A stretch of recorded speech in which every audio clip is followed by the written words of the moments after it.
I pretended to be deaf for 3 years just to see what people really thought of me, and it destroyed my entire family. It started junior year when I got a severe ear infection that left me temporarily deaf in both ears for 3 weeks. During those weeks, I learned to read lips and discovered something fascinating. People say horrific things when they think you can't hear them. My hearing came back, but I didn't tell anyone. The first thing I learned was that my best friend Sarah called me pathetic behind my back. While sitting right next to me at lunch, she told Jessica how exhausting it was pretending to care about my problems. "She's so needy," Sarah mouthed, while I stared straight ahead. My parents were worse.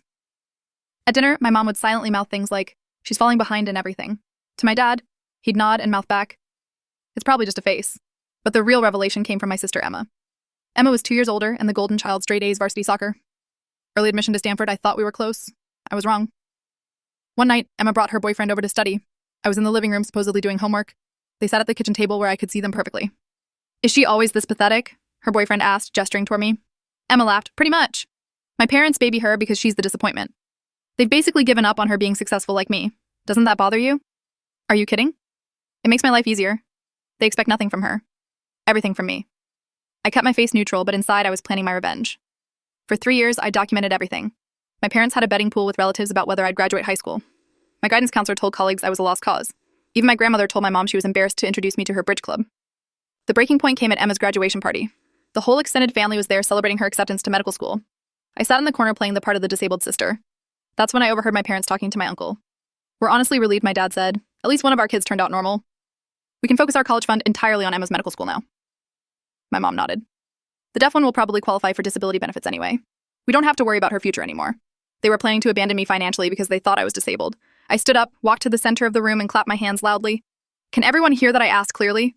The room went silent. Emma's face went white because I can hear everything. I continued. "Every cruel word, every whispered insult, every plan you've made behind my back for 3 years." My mother's mouth fell open. "What do you mean?" "I mean, I've been able to hear perfectly since junior year. I just wanted to see what kind of people my family really were when they thought I couldn't hear them. I pulled out my phone and played a recording. My parents discussing how much money they'd save by not sending the defective one to college. Emma started crying. "We didn't mean." "Yes, you did. I cut her off." I turned to my parents. "You raised me for 18 years, then wrote me off the moment you thought I had a disability." I picked up my graduation gift, a cheap bracelet they'd clearly grabbed last minute, and handed it back to my mom. "Keep this. You'll need to save money now that you only have one daughter." I walked out and never went back. 5 years later, I'm finishing my master's degree in psychology. Emma dropped out of medical school after 2 years. Turns out she couldn't handle pressure without her parents doing everything for her.